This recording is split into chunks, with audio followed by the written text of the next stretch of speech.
Welcome and thank you for downloading this TU Delft podcast. About what really is flight mechanics, what are the objectives. So I discussed that we're going to do calculations like how far can an aircraft fly, how fast, how high, what's the optimum speed to have minimum fuel use. These kind of things are the things we like to calculate. And we saw that in order to do that, you need equations of motion. Does this work? You need equations of motion that describe how the aircraft is actually flying. So these equations of motion are basically Newton's laws applied to an aircraft. Now what we saw was that in these equations of motion, there are basically three types of forces which are really relevant. That's basically the aircraft weight. You can imagine that a heavy aircraft might have less good performance than a light aircraft. There are propulsion forces, so thrust. We've looked at jet engines, propeller engines, and different propulsion types generate different thrust. But we've seen that propulsion is an important factor in the equations of motion. And finally, aerodynamics, of course, as well. Now, you've had several lectures about aerodynamics. All you really need in terms of aerodynamics for the flight mechanics lectures is basically one simple equation. So, not that much. But I do want to discuss aerodynamics a little bit, because so far you've been talking about lift coefficients, drag coefficients, and so on. But now we're dealing with a complete aircraft. We basically have to figure out what is the lift the aircraft can generate and what is the aerodynamic drag. So ideally I'd like to know, just like I've done with the thrust of a jet aircraft, we've seen that we can describe thrust as a function of airspeed. And I'm going to do more or less the same thing with aerodynamic drag. So let's have a look at aerodynamics. In the usual scenario of flight, when you're just cruising, constant altitude, no accelerations and so on, then we have lift is equal to the weight. Therefore, CL half rho V squared S must be equal to the weight. And we can also say that if you look at the lift equation, which must be the same as the weight to stay at a certain altitude, then we can also describe the equation for the airspeed. So you take out the airspeed, and then you get an airspeed equation, which depends on a couple of factors: aircraft weight, wing surface area, air density, and lift coefficient. But let's now just assume you have a given aircraft with a given weight and a given air density. That means that there's only really one variable in this equation, and that's the lift coefficient. Now, you should know this graph over here, that lift coefficient, or this one over here, lift coefficient is basically a function of the angle of attack. So the angle that the aircraft makes with the oncoming flow. So if you if you have a large airspeed, and we consider the same weight, surface area, and air density, then in order to stay in the air, the lift coefficient can be small. Similarly, if you have a small airspeed, then again you must create the same amount of lift to stay in the air, because the aircraft weight is given. Then you should have a high lift coefficient. So that means that if you're flying slowly, and I'm exaggerating this picture a bit, but if you're flying horizontally with a small speed, then the nose of the aircraft should have quite a large angle with respect to the oncoming airflow. So the angle of attack at low speeds is high, and if you fly very fast, then, so we have a large speed here, then this angle of attack is quite small. So that's the only thing you should really understand. Flying slowly, you need a high angle of attack. Flying fast, you need a low one. Is there a question? Yes, in the graph on the upper right, shouldn't it be the other way around? I mean, three-dimensional flow has less lift, right? Is it okay if I come back to that a little bit later? It's not so relevant for this story really, but I'll come back to that later. So what we know now is we need to fly at high angles of attack at low speeds and at low angles of attack at high speeds. And what you see as well, just to remind you, is that the aircraft isn't following its nose. The airspeed vector is in a different direction than the actual nose of the aircraft. So this also means that if you want to fly as slow as you can, so at minimum airspeed, then you must make this lift coefficient as high as you can. Now you know, as you start increasing the angle of attack, then at some point you may have separation. So your lift coefficient will increase with angle of attack, and at some point the lift will suddenly diminish because the flow simply can't follow the profile.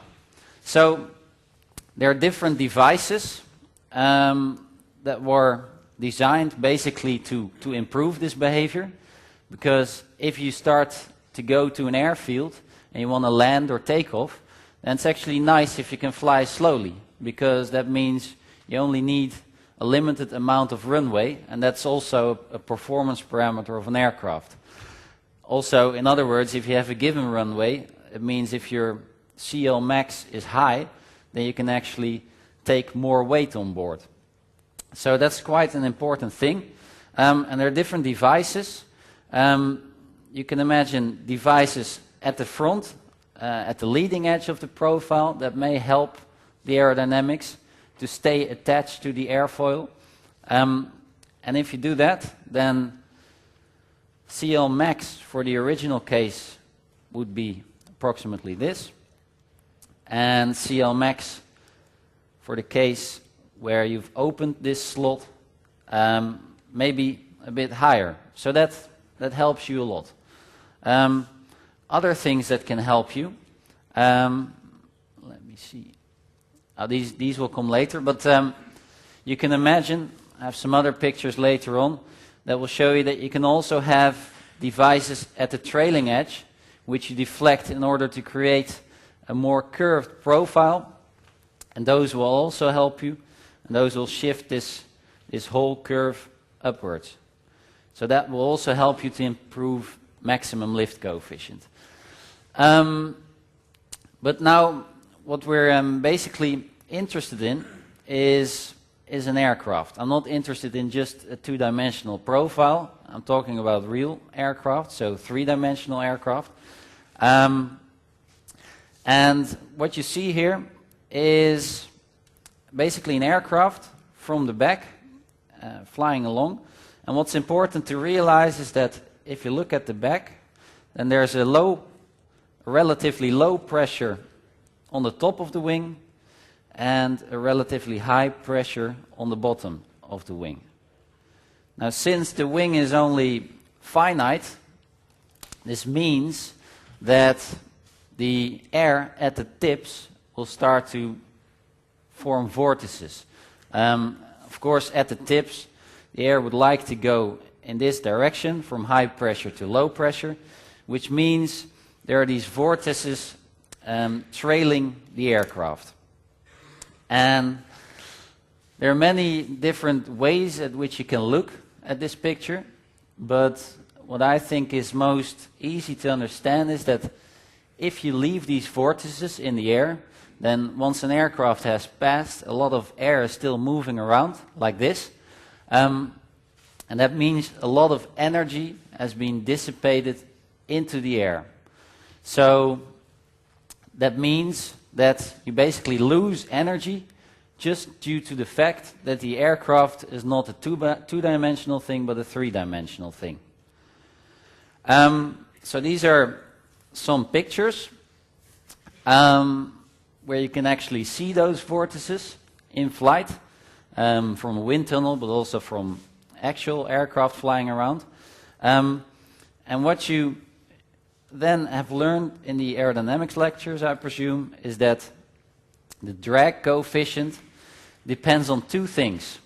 It depends on some kind of a constant factor, which we call the zero lift drag coefficient. And secondly, there's a factor here which depends on the lift coefficient. Now, as I just shown you in this picture, as soon as you start creating lift on a wing, then there will be a pressure difference between the, does it still work? Between the top and the bottom. So as soon as you start creating lift, then you'll start losing energy in the atmosphere due to these vortices, and therefore you create drag.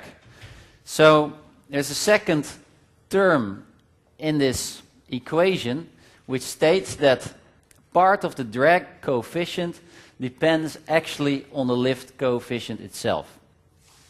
So this is what we call the induced drag coefficient.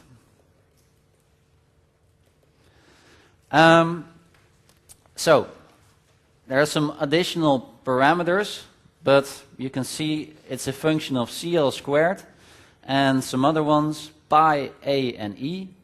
Now pi, of course you know. A is basically the aspect ratio of the wing. So that's a constant factor. It's just a geometrical thing telling you how large is the surface area of the wing and how wide is it. And finally, E, that's what we call the Oswald factor. This is basically a factor which tells you how good the wing is. It goes from 0 to 1, and the better you've designed it, basically, the better you have a lift distribution along the wing, the better this Oswald factor E will be. So we have this parabolic drag polar. I call it parabolic because it's a parabolic function with a squared. And this is basically the only equation you need to know from aerodynamics to solve flight mechanics questions. Now this is all very nice, but let's look at it a little bit more closely. If you consider aerodynamic drag as a function of lift coefficient, then you can basically draw this equation. So if we look at this curve on the left, then if you would only have a two-dimensional profile, then of course, if you look to this line on the left, then for different angles of attack or for different lift coefficients, because CL is of course a function of angle of attack, you more or less have a certain drag coefficient. So this is just two-dimensional, what we call profile drag, because this profile, this airfoil creates drag. Now at high lift coefficients, somewhere over here, it means you're near this stall region, and then these curves start to change a bit. Now that's a two-dimensional lift relation between lift and drag.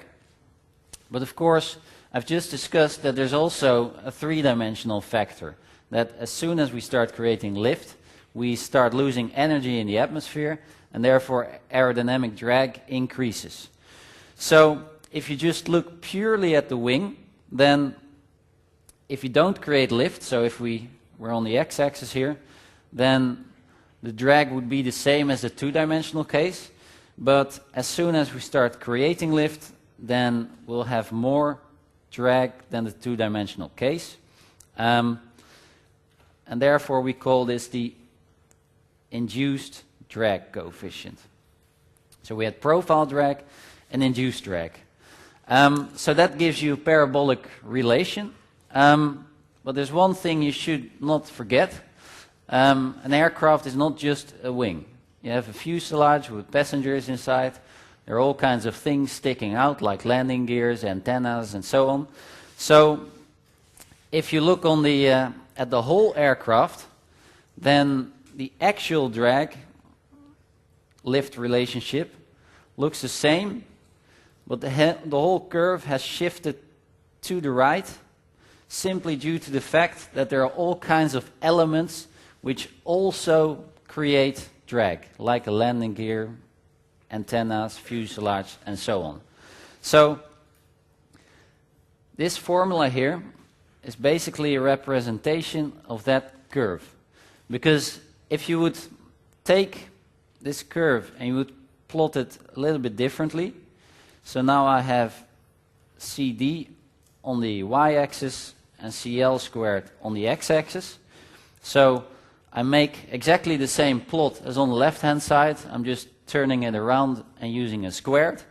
Then I can see that the curve, so the not dashed line, is almost completely straight. If I draw a line through that, so a straight line, then it's a bit of a stupid thing. The straight line is almost the same as the curve for the complete aircraft. And this basically shows us, you could do this for many different types of aircraft, you would always see more or less the same plot. This basically tells us that this parabolic equation is actually correct. It's really good. Up until very high lift coefficients, it's almost spot on. It's just that once you've reached this portion of the lift coefficient where stall starts to occur, then it's not such a good equation anymore. But you have to realize that in normal flight, you will always have a speed which is higher than the stall speed, so that's not really relevant. So this equation is really a good equation. And it's actually quite nice because I've just taken a picture of one of my master students, of his work then of course. This is just some kind of an aircraft that's being researched. Now just to tell you the background, it's a closed wing system, so basically the tips of those two big wings, they're joined. And the idea is that then by doing that you don't get that many vortices at the tips of the wings. But leaving that aside, creating such a picture or doing the calculations, because these are all the pressure distributions over the aircraft, so these are aerodynamic calculations. Doing these calculations took the student a couple of weeks to prepare the program, to do let it run, to get good results, and so on. So you do all these calculations, takes you weeks, and then by the end of it, if you compare your results, and you would try to catch them in one equation, then you can just make one simple parabolic equation from it that represents this really well. So that's quite interesting, that you end up with a really simple formula that is actually really accurate.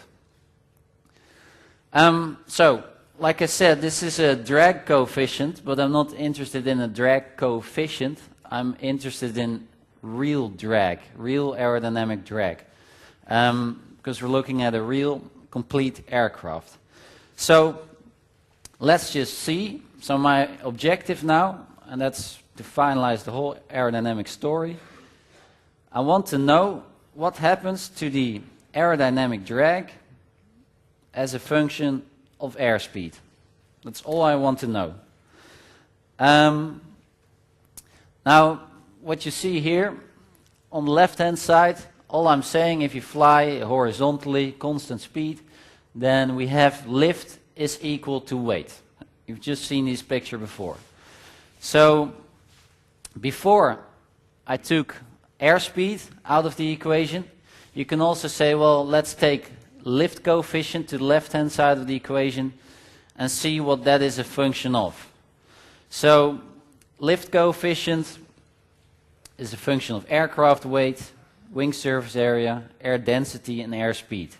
So again, high airspeed means a small lift coefficient, low airspeed means a high lift coefficient. Now this is a given. If you have a certain airspeed, you need a certain lift coefficient to stay in the air. But now let's have a look at the drag. We've just gotten this relationship, so the aerodynamic lift drag polar, which says there are two portions to the drag.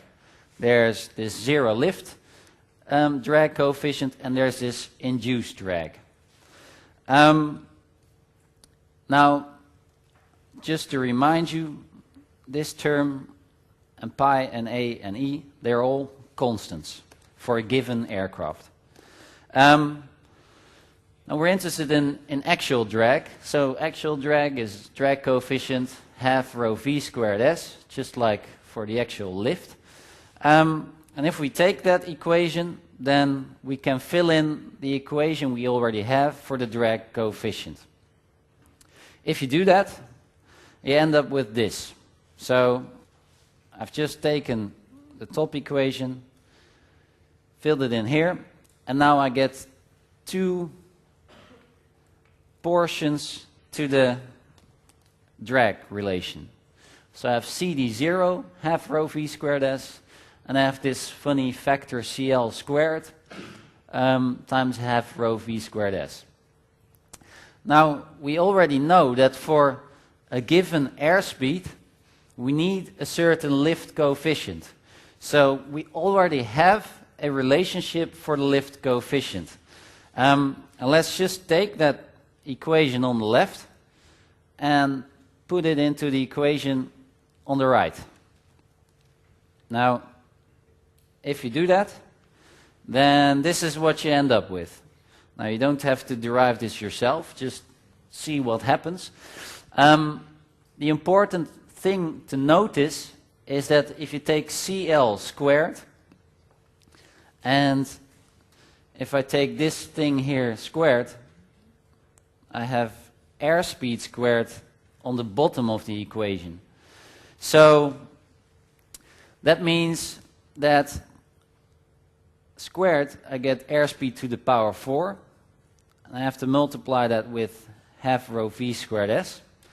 So these v squareds, you can get rid of them, more or less, or you get rid of two of them. And this is the final equation you get.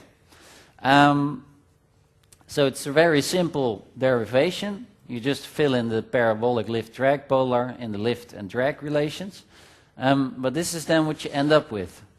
And what you have to see is that there's one part here on the left which depends on v squared. And there's one part here on the right which depends on 1 over v squared.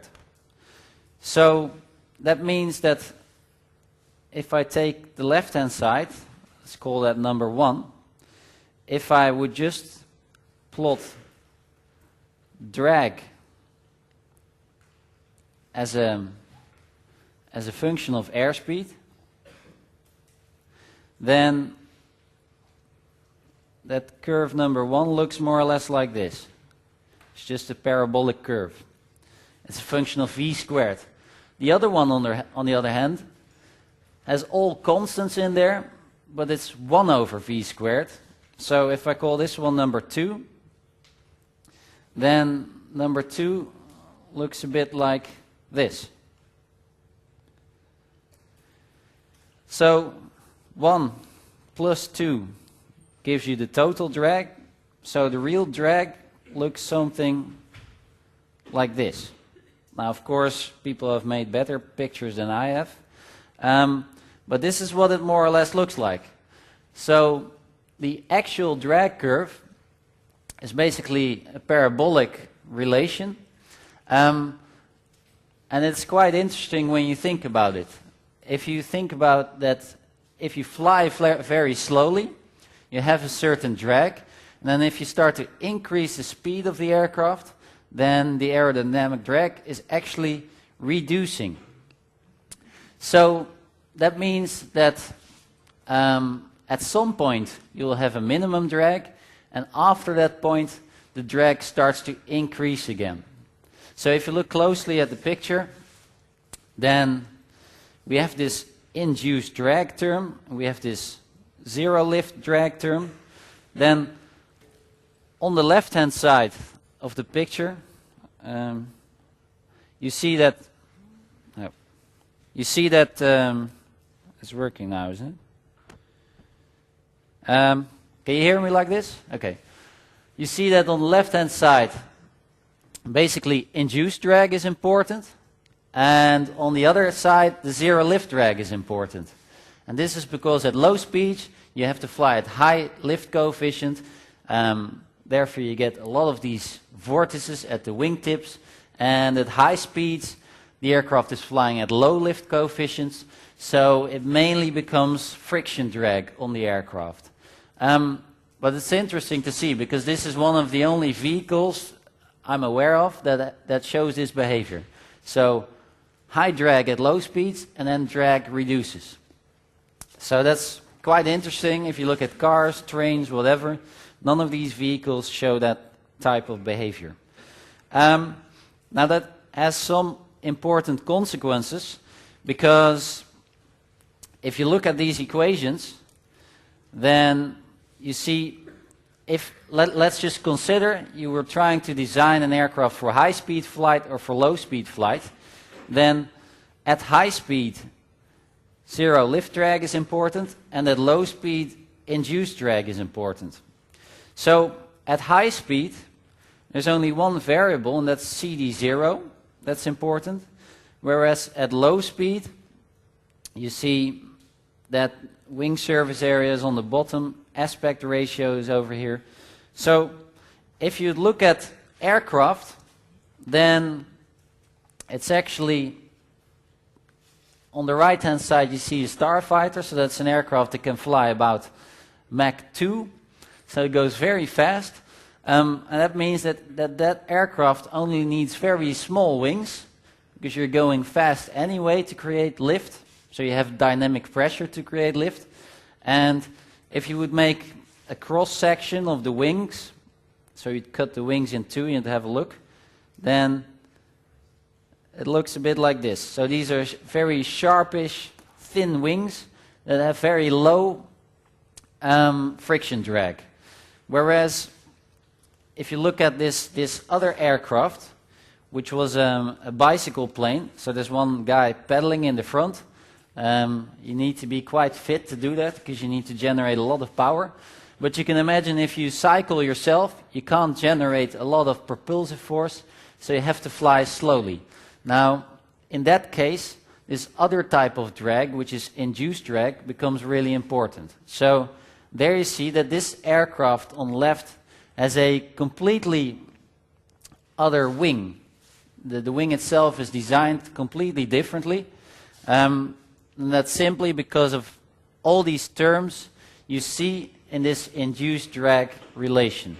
So aspect ratio, Oswald factor, they all play an important role. An aspect ratio was b squared over s.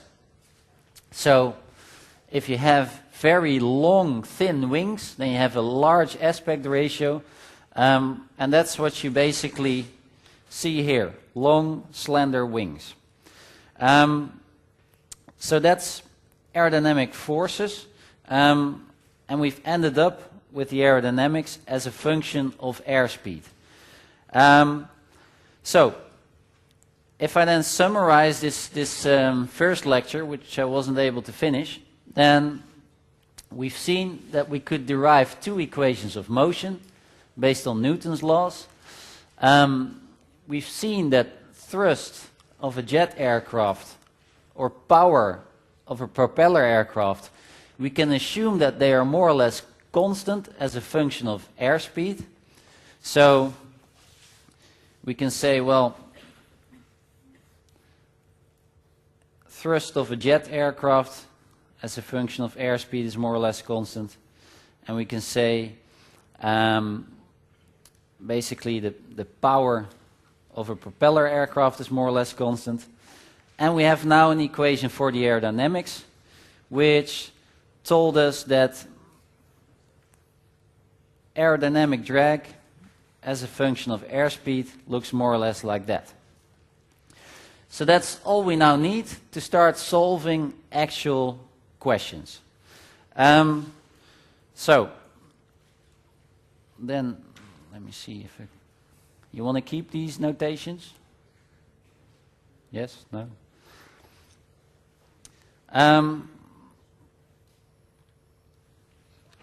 So that was the main introduction. We have all the ingredients now to start solving questions. And as I said in the previous lecture, this is what I'm going to talk about. So I'm going to talk about introduction.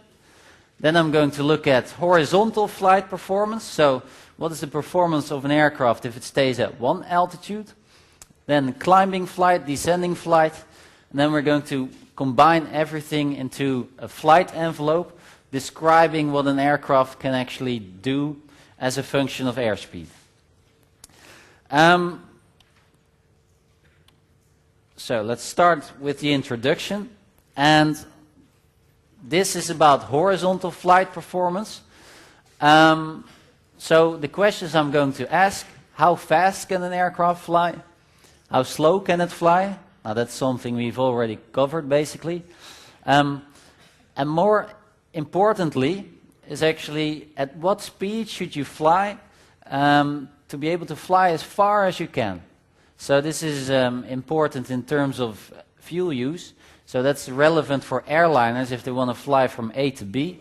They want to have minimum fuel consumption. So that's just an economic thing. And another thing I'm going to look at is at what speed should you fly to stay in the air for as long as you can. Now that's a little bit, it's related to the one before that, but it's a little bit different.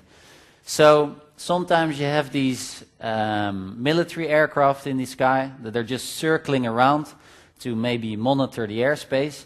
In that case, you're not interested in flying from A to B, you're just interested in staying up there as long as you can with the fuel that you have on board. So that's another thing we're going to look at. The material you need to learn is covered in Anderson as well. So these are the paragraphs if you want to read a bit more at home. But let's quickly look at the equations of motion for horizontal flight.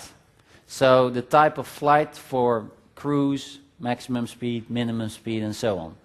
So basically what I'm going to do is I'm going to take these equations of motion and I'm going to simplify them to the case that is relevant now. So just to refresh your memory, you've seen this picture before, but every exam you have to derive it. You need it for every question basically that we solve. So just to refresh your mind, I will show you that basically you can derive the general equations of motion. So F is m times A with a free body diagram and a kinetic diagram. Now, if you have an aircraft on the left and we start looking at the free body diagram first, then you have to define some axis systems.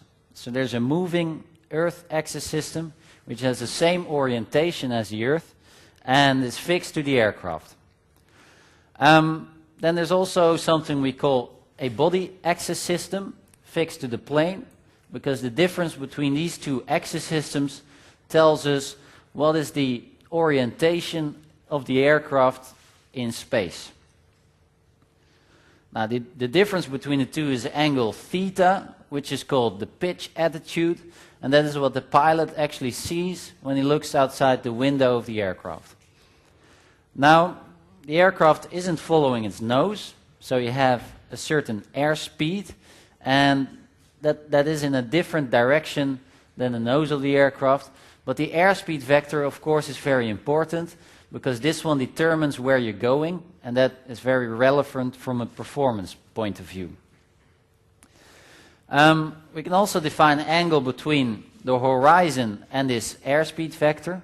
So angle gamma, the flight path angle, and that simply tells us how steep we are climbing or how gradual we're descending.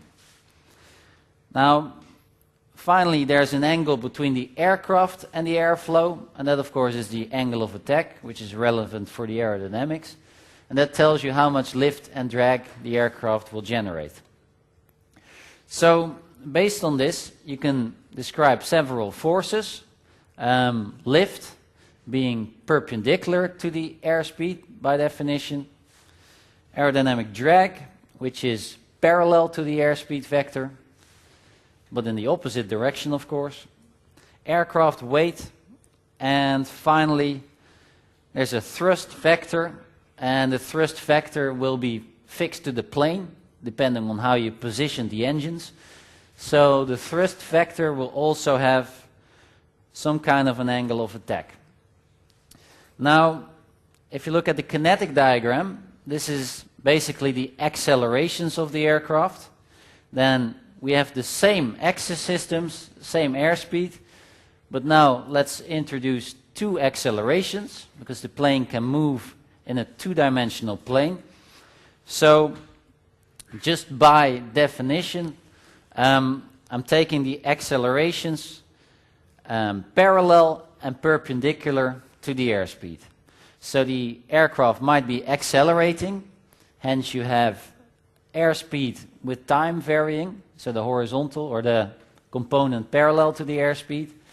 And there may be a vertical acceleration, which you probably know as mv squared over r. Okay, it's working again. mv squared over r.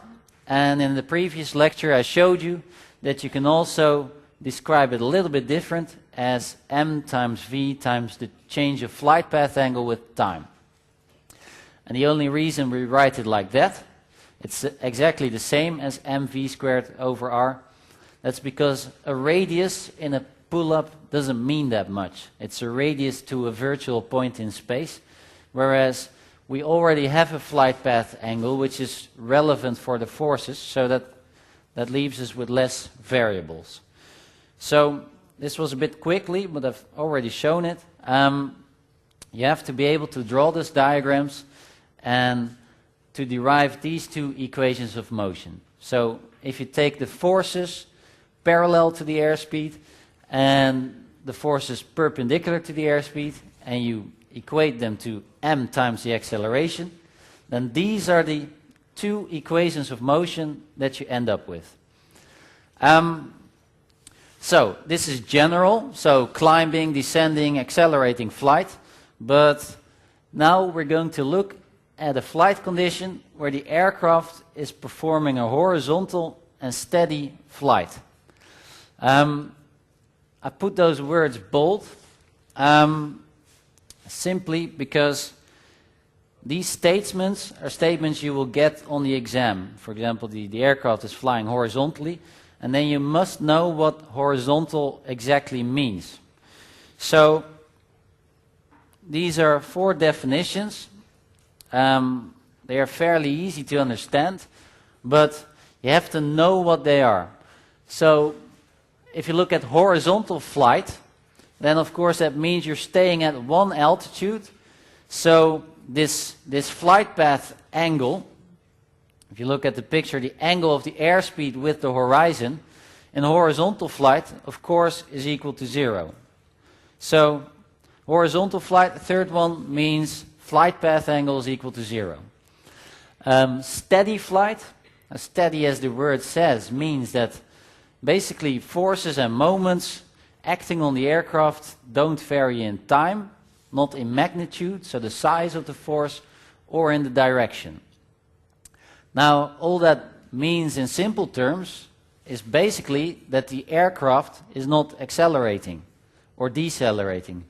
Because if you were accelerating, then either lift or drag would have to change.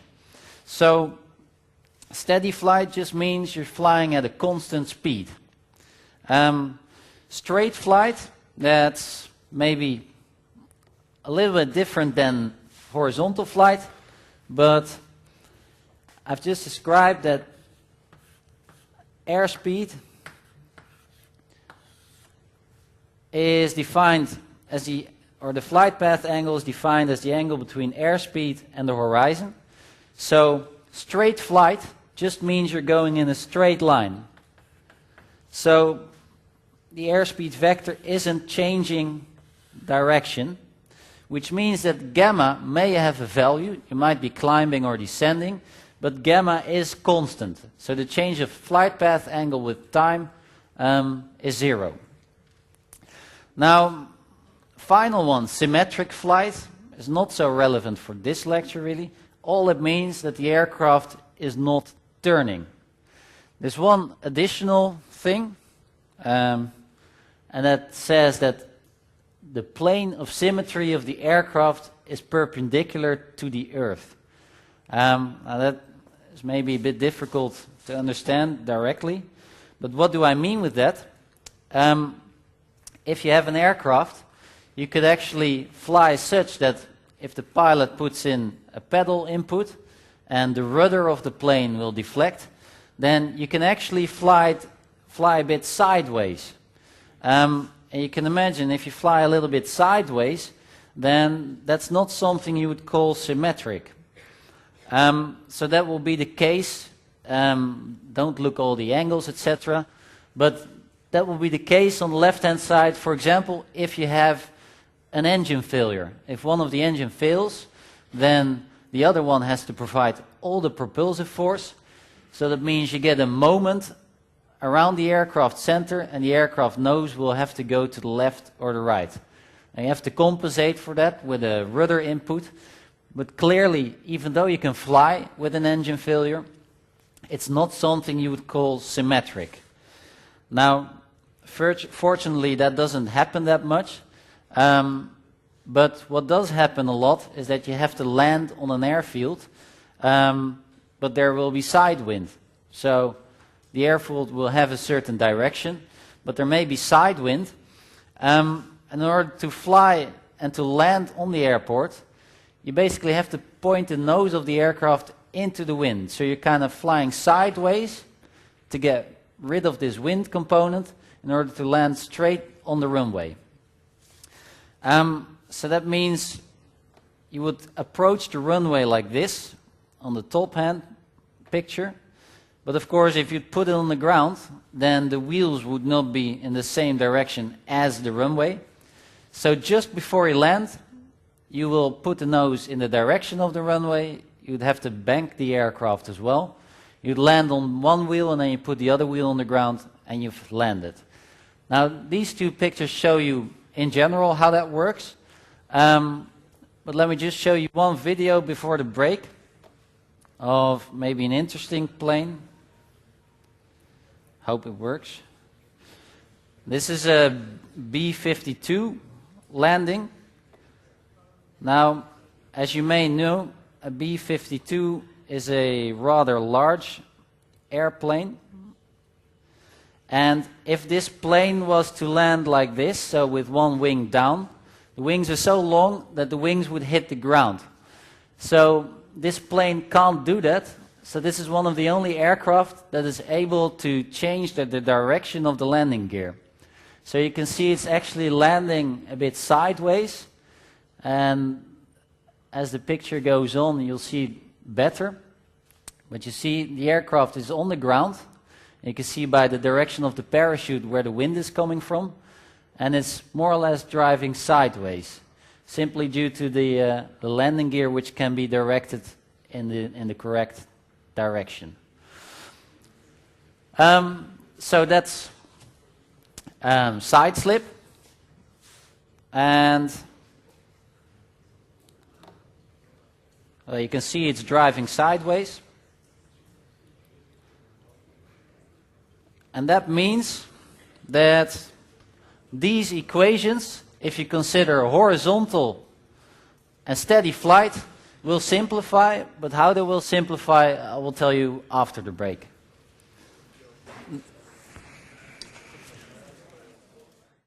Flying at one altitude at a constant speed, and we're not doing any turns. Now we had the equations of motion, but we know horizontal flight means flight path angle is 0, because it's the angle with horizon and airspeed.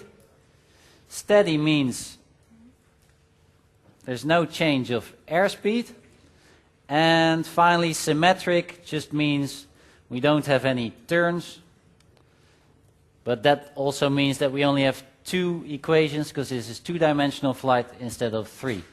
So if you say, well, gamma is 0 and dv dt is 0, and just out of convenience, to make your life a bit easier, I say, okay, the angle of attack of the thrust is almost 0, so let's say the thrust is more or less pointing in the same direction as the airspeed, then these equations become a lot simpler.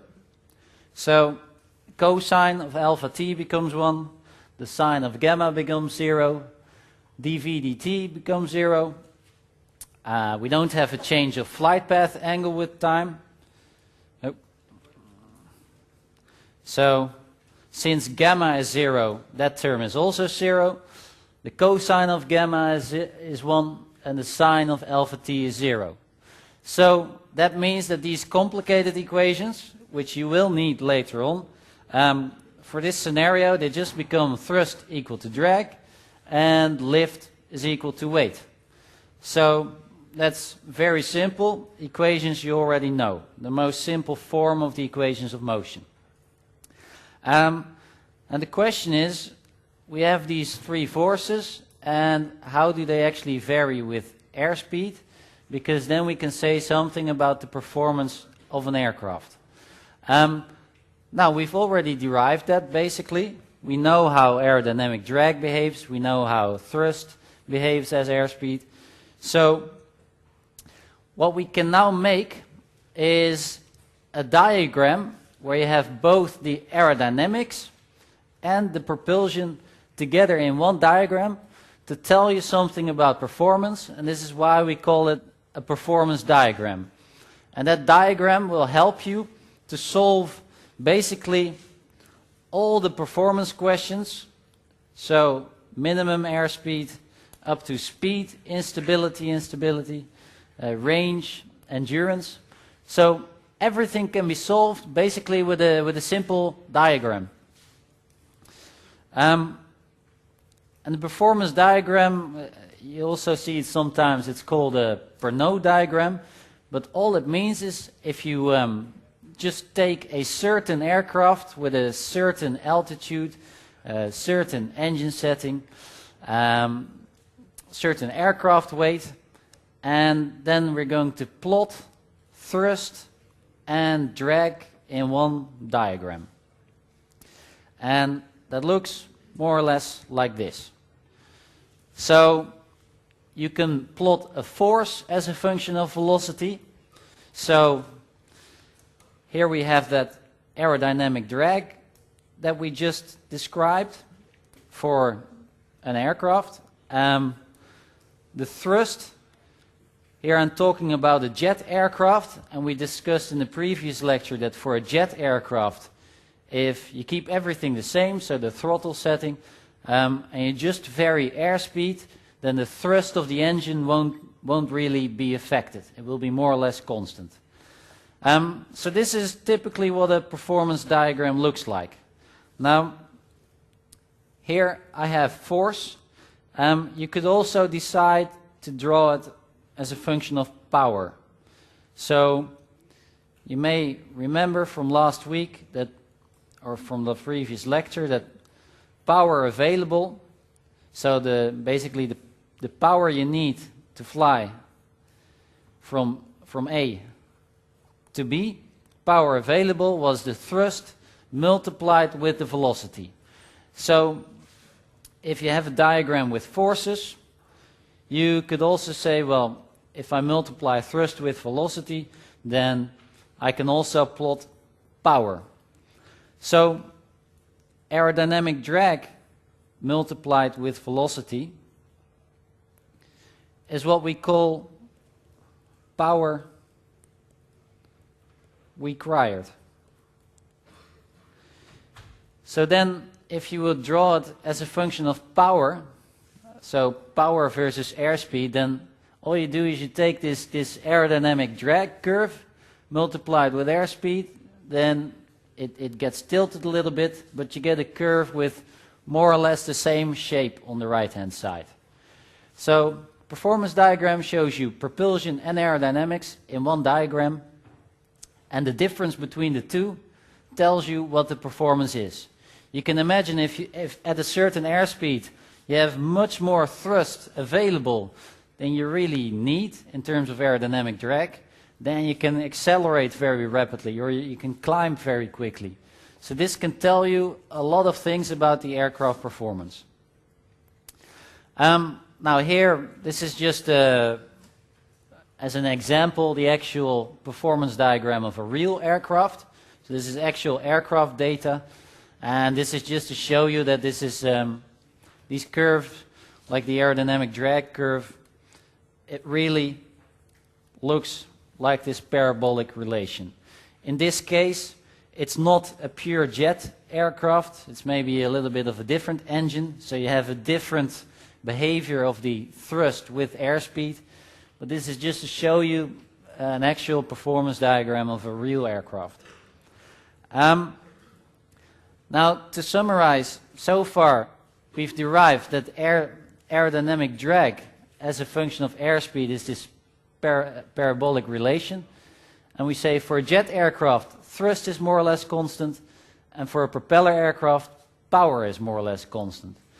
Is there a question there? Yeah, in the previous two graphs, the performance graphs, since power is the force times the speed, what was the integration for the other, the previous two? Yeah. Sorry? Integration mean for the graph. Between graph and graph. Would it have any meaning? Which one? The one on the left or the right? Well, the difference between thrust and drag is basically a force difference. So if you would consider, let's say you fly at this velocity and the drag is this much, and this is the thrust you can generate if you give full power, then this difference is a force difference, and that tells you basically F is m times a, how fast you can accelerate. So both diagrams, they're related to each other.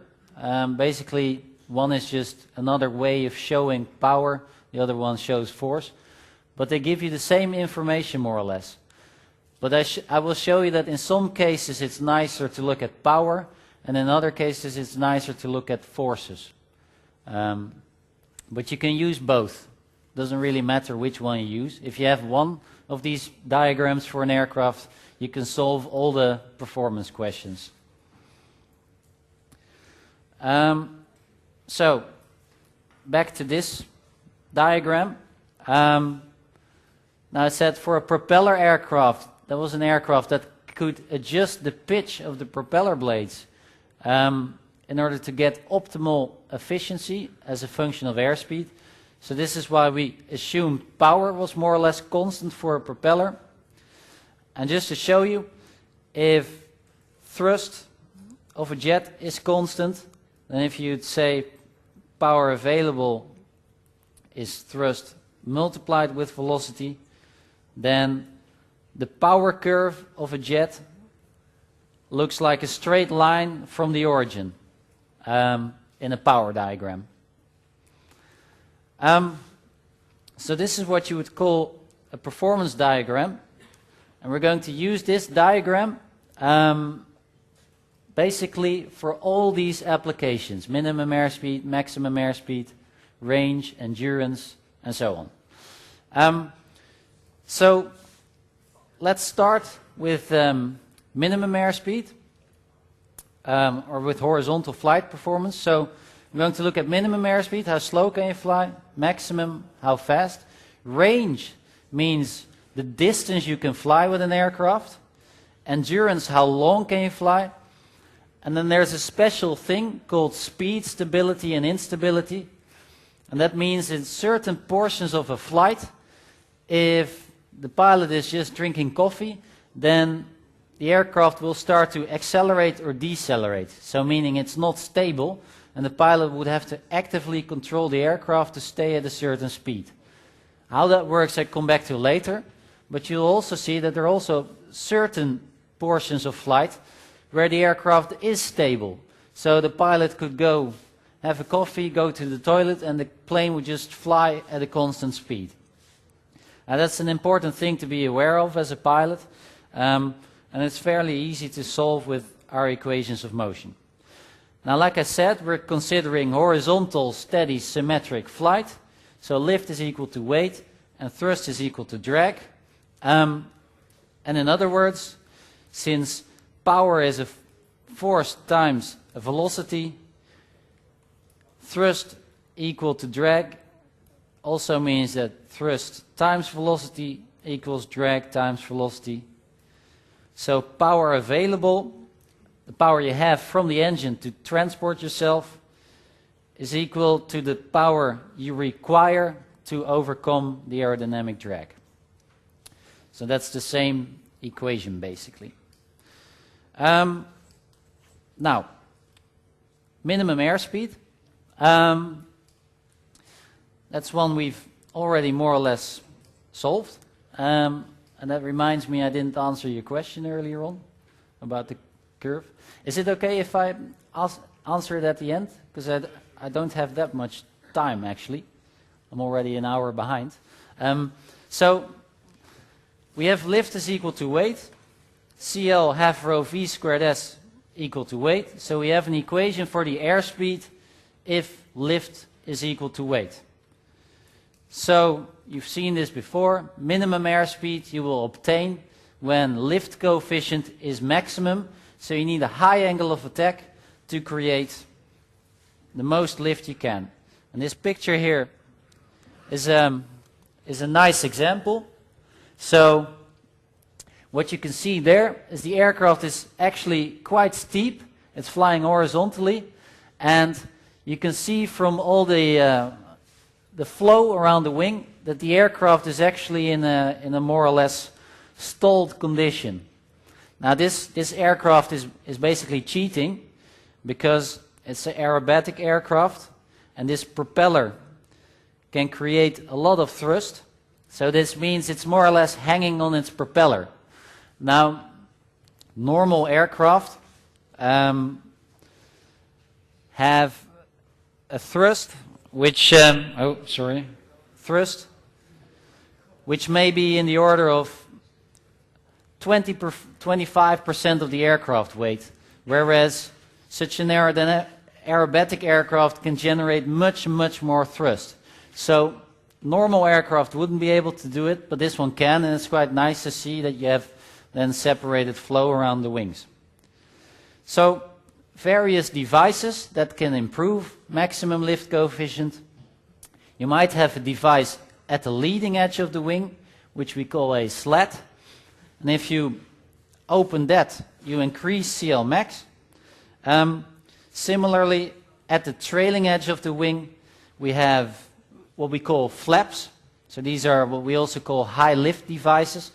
And if you deflect something at the trailing edge of a wing, then you increase the curvature of the profile, and therefore you also create more lift. Another thing you're doing is that these flaps, they basically come out of the wing, so they also increase the wing surface area, which also helps to create more lift. Now there are various options to do this. You can have a very simple flap, a plain flap, up to very complex systems. So this is what you call a triple slotted flap. So it's a flap which consists of 3 parts which are all mechanically linked to each other. And you can imagine that the one on the right, that works most efficiently from an aerodynamic point of view. There is, however, a difference.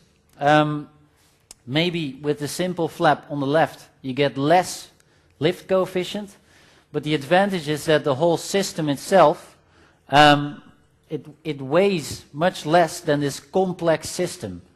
So if you look, for example, at a Boeing 747, which is a heavy aircraft, it has a very complicated triple slotted flap system, which is very heavy, it's very expensive, difficult to maintain, and that gives you good performance.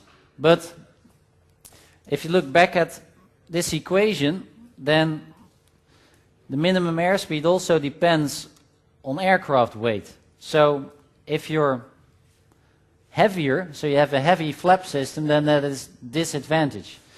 So what you see nowadays is that most aircraft are now designed actually with simpler flap systems, simply because they're easier to maintain, easier to make, cheaper to make, and at the end of the day you get the same performance. Now if we then go back to our performance diagram, if you have the aerodynamic drag curve, then the minimum airspeed is simply the airspeed where the curve stops. Okay? Each point on this curve is related to a certain angle of attack. So you have a small angle of attack here and a high angle of attack there. And at some point, angle of attack becomes so large that you get separated flow. And that's where we stop drawing the curve, because you can't fly there anymore.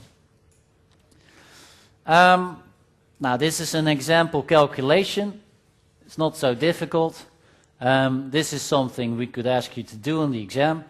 Given some kind of an aircraft with a certain wing loading is weight divided by wing surface area, and a certain maximum lift coefficient, then have a look at which airspeed does stall occur. And we do that for 2 scenarios, one at sea level and one at 5 kilometers altitude. Now the answer, of course, you always have to show what is the equation for minimum airspeed, and you can simply derive that from lift is equal to weight. If you then fill in the numbers, now that's pretty straightforward. I'm sure you'll be able to do that. And you see minimum airspeed at sea level is 50 meters per second, and at higher level, 5 kilometers, it's actually almost 70 meters per second. So that's pretty interesting to see. So if you start flying higher, you also have to fly, the minimum airspeed at which you can fly is also higher, simply because the air is less dense and you need to go quicker to create enough lift. Then, one new one, maximum airspeed. That's of course how fast can you actually fly with an aircraft. And let's just apply this to a jet aircraft. So I have this performance diagram with aerodynamic drag, and I've drawn a straight line which is for the maximum thrust this jet aircraft can generate. And you can already imagine that if you want to fly fast, you have to create as much thrust as you can. Now, if you want to find the maximum airspeed, it's actually, in this diagram, it's really straightforward. Because over here in this purple point, you can see thrust is equal to drag. And if you would try to fly faster, then maybe drag would be over here, but that would be larger. The drag would be larger than the maximum thrust you can make, so it's impossible to fly there. So you find the maximum airspeed simply by saying maximum thrust must be equal to drag, and then I have my maximum airspeed. So that's pretty simple, but of course you would also like to be able, in a diagram you can just draw it, but you would also like to be able to actually calculate it. So how do you do that? Now we have our equations, because we're flying at a constant speed, constant altitude, thrust equal to drag, lift equal to weight. So maximum thrust must now be equal to the drag. So what we can also say, by the way, you can arrive at the final answer in many different ways, but this is just a trick to do it a bit faster. So maximum thrust is drag. So you can also say, well, that's actually drag multiplied with 1, lift divided by lift. Now, since lift is equal to weight, you can also say, well, that's weight divided by lift. So then you get maximum thrust is drag divided by lift multiplied with the weight. And that's the same as saying that's the drag coefficient divided by the lift coefficient multiplied with the weight. Now, we have this relation, this parabolic relation for the lift-drag polar. Usually you'd write it like this. But for now I said, well, this 1 over pi AE, those are all constants, so I just call them K to make it a bit simple. So I have CD is CD0 plus K times CL squared, where CD0 and K, they are given constants for a given aircraft. Now, the maximum thrust is a function of drag coefficient and lift coefficient, but you can see now that drag coefficient is in fact a function of the lift coefficient. So if you would take this equation and put it in there, and I take this weight and I put it on the other side of the equation, then I end up with this relation. So maximum thrust divided by weight is basically a function of lift coefficient. Because the other terms, they're constants. If I take maximum thrust over weight, to the left-hand side I get this. And from this you should see that now I have one equation with one unknown, which is lift coefficient. Since maximum thrust is given for an aircraft, the weight is given, factor K and CD0, they're all constants. So this is basically AX squared plus BX plus C is equal to 0. And from that you can actually calculate CL, which is a certain number for a given aircraft. And if you know the lift coefficient, then from lift being equal to weight, you can also calculate, okay, what is then the actual airspeed? Just fill it in there, and you know what the maximum airspeed of the aircraft is. Now this is all theory, of course. So I have one example with actual numbers for an actual aircraft to show you how it works in real life. Is there a question?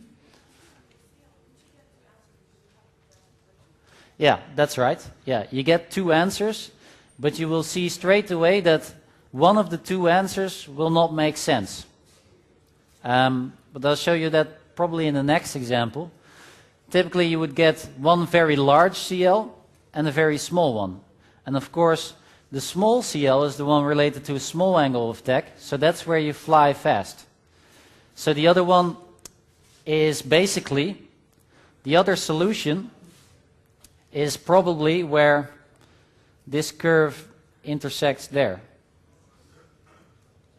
And that would be then, it's not the minimum airspeed, because it might actually be below the minimum airspeed, but that's also a mathematical solution.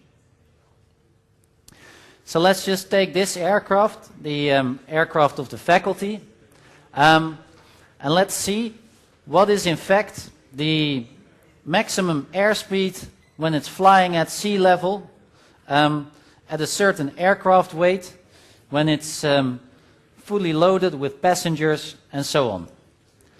Now this aircraft can generate 12 kilonewtons of thrust, so that's both engines combined. And we have some parameters for this aerodynamic drag. So a zero lift drag coefficient of 0.02 and a maximum lift coefficient. This aircraft has high lift devices that has some flaps at the back of 1.35.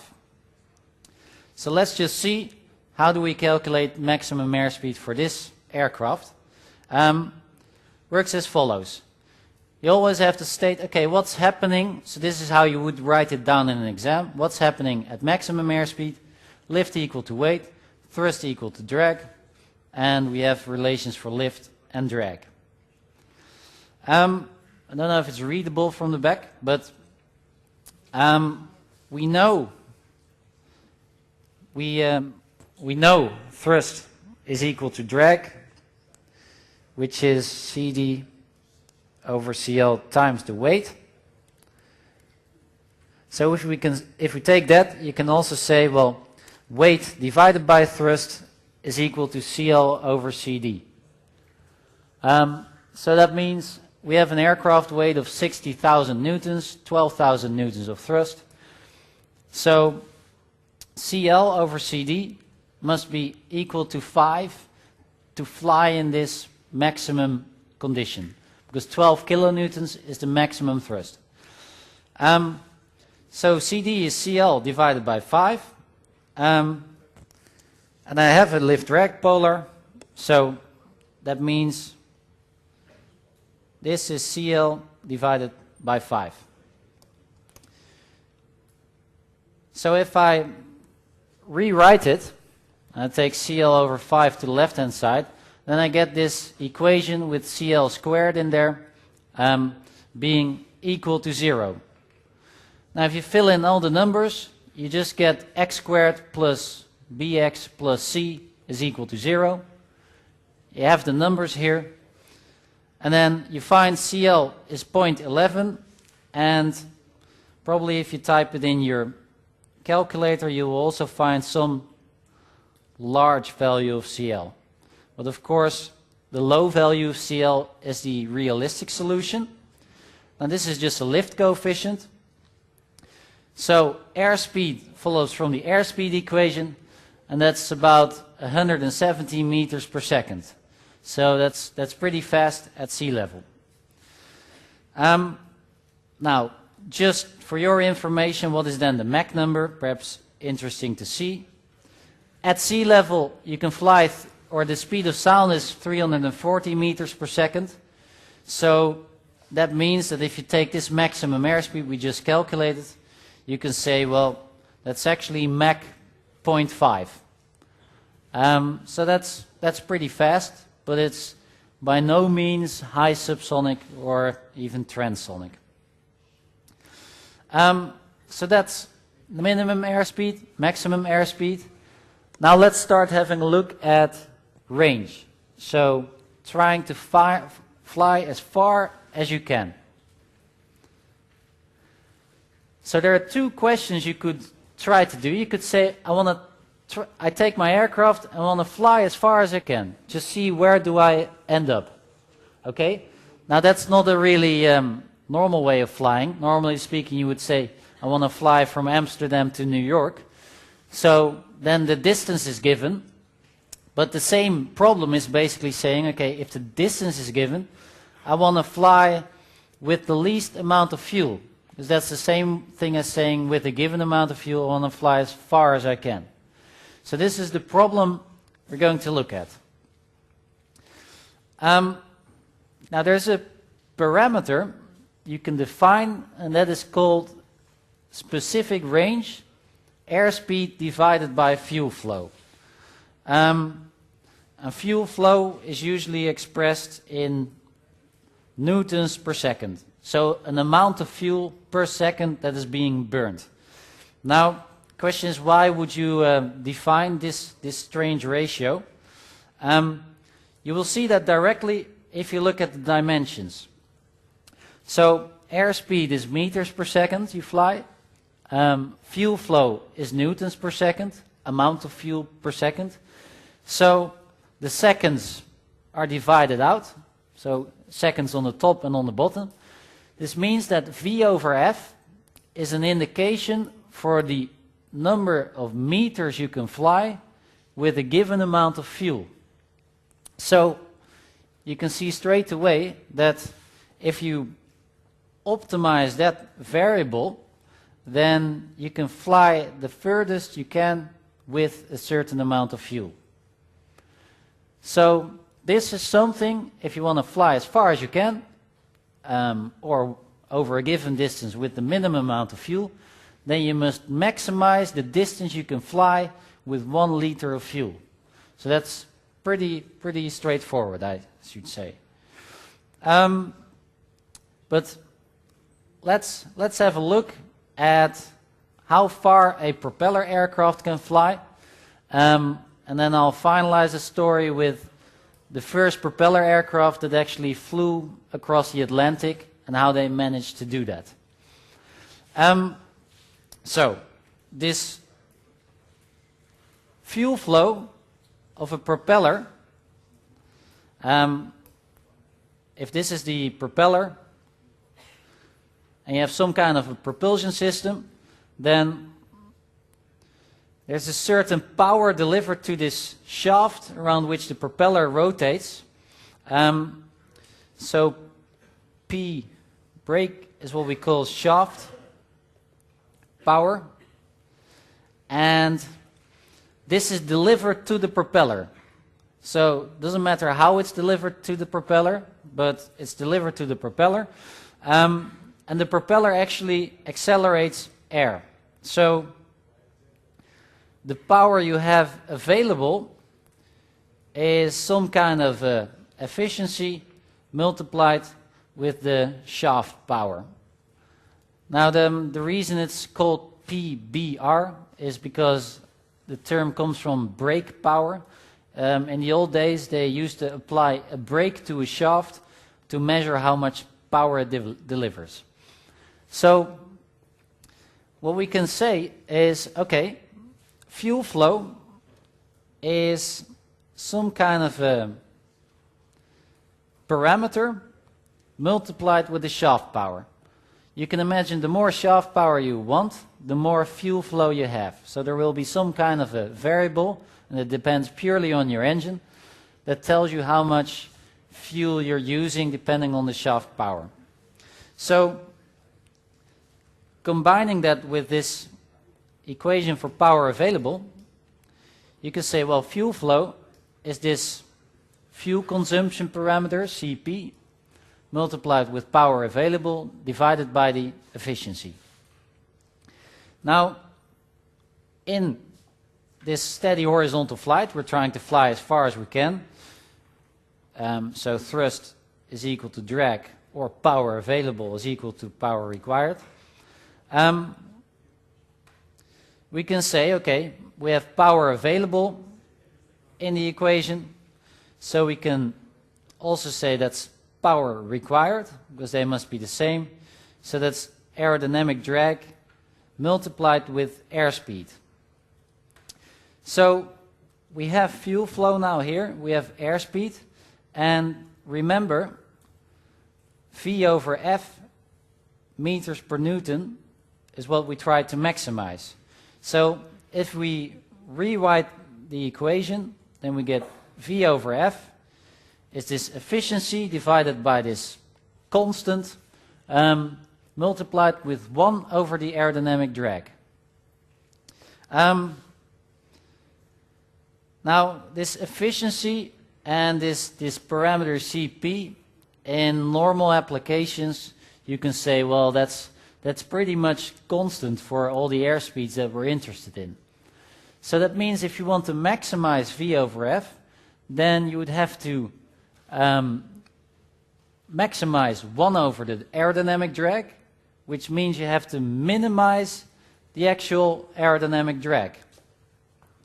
So we want minimal aerodynamic drag, and that's pretty, that seems reasonable, because you can imagine you're flying quite efficiently if the drag of the aircraft is really low.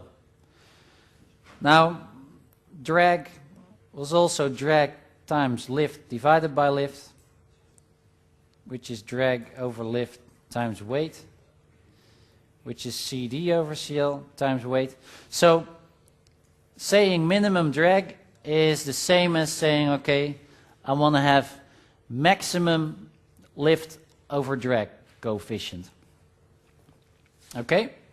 Now, if you look in the diagram, then the bottom diagram is the drag curve, the aerodynamic drag curve. So if you take that point all the way at the bottom, where you have minimum drag, then that you can simply read here, okay, that's the airspeed I should fly with my aircraft to achieve maximum range. And in the power diagram, it's this point here. And one thing to note is that power is a force times velocity. So the airspeed at which you have minimum drag is not the same as the airspeed where power is minimal. And that's because basically by multiplying with speed you kind of tilt the whole curve. So the minimum point is not the same. So you can read straight away from the diagram what the minimum point is, and from there you can actually see, well, that is the speed I have to fly at in order to fly as far as I can.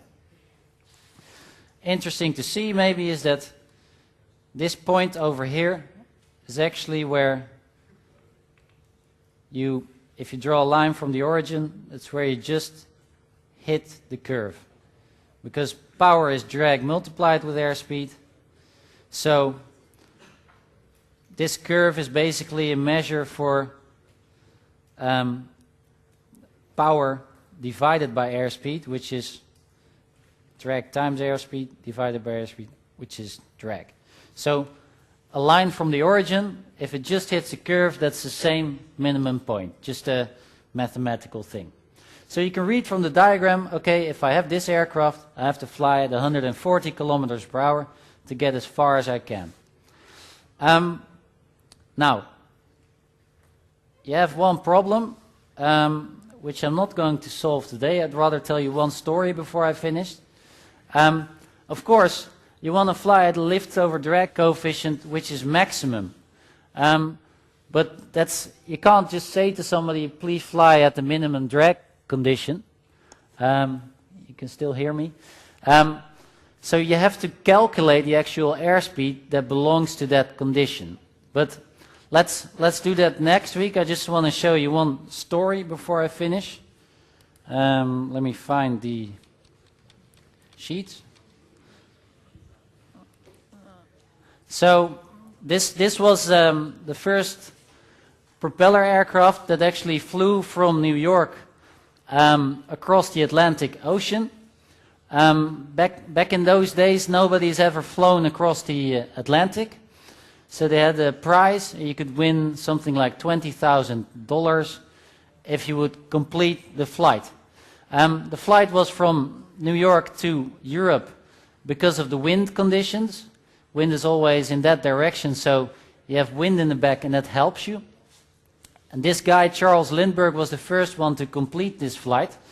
And as you can see, he has a propeller aircraft, and what you can imagine, I've talked about specific range, but of course you want to take as much fuel on board as you can, because this was all about flying as far as you can with a certain amount of fuel. So this whole thing here in the middle, that's all fuel tank. Now the guy is sitting over here, so he doesn't have a window. He has a small periscope to look outside in order to be able to fly.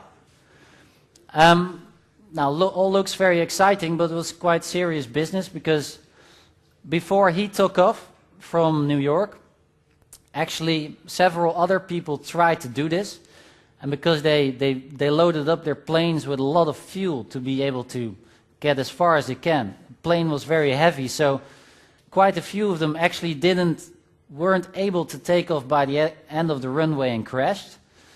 Other people were never seen again when they were flying over the Atlantic. So this was quite a brave thing to do, but in the end he managed to do so.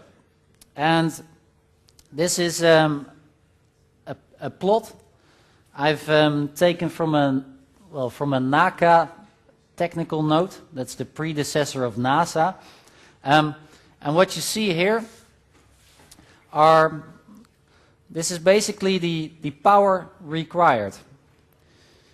So this is one of these power curves, and the point, if you draw a line from the origin over there, that's the minimum drag condition. So this guy, he couldn't look outside, so all he was doing calculations on board to figure out how fast do you actually have to fly to be in the minimum drag condition. So he was doing constantly these calculations. Flight took in the order of 30 hours, I think. And one thing I'll treat later is that I've already shown you that, can you still hear me? That drag is a function of CD over CL multiplied with aircraft weight. So you can imagine as this aircraft is flying for hours and hours, it's starting to get lighter and lighter. So this curve, the drag curve and the power curve, actually changes a bit. How that exactly works, I'll tell you later. But this is basically the curve for a lower weight, which means that minimum drag condition is actually at a little bit lower speed. So even though he was already flying for 30 hours, he had to decrease speed, and by the end he managed to reach the final destination, and he won the prize, and the rest of the story you know. So that's all for today.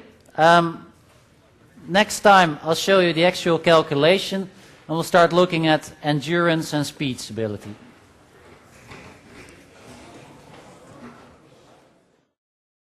Please visit our OpenCourseware website for more information. See you at our next podcast.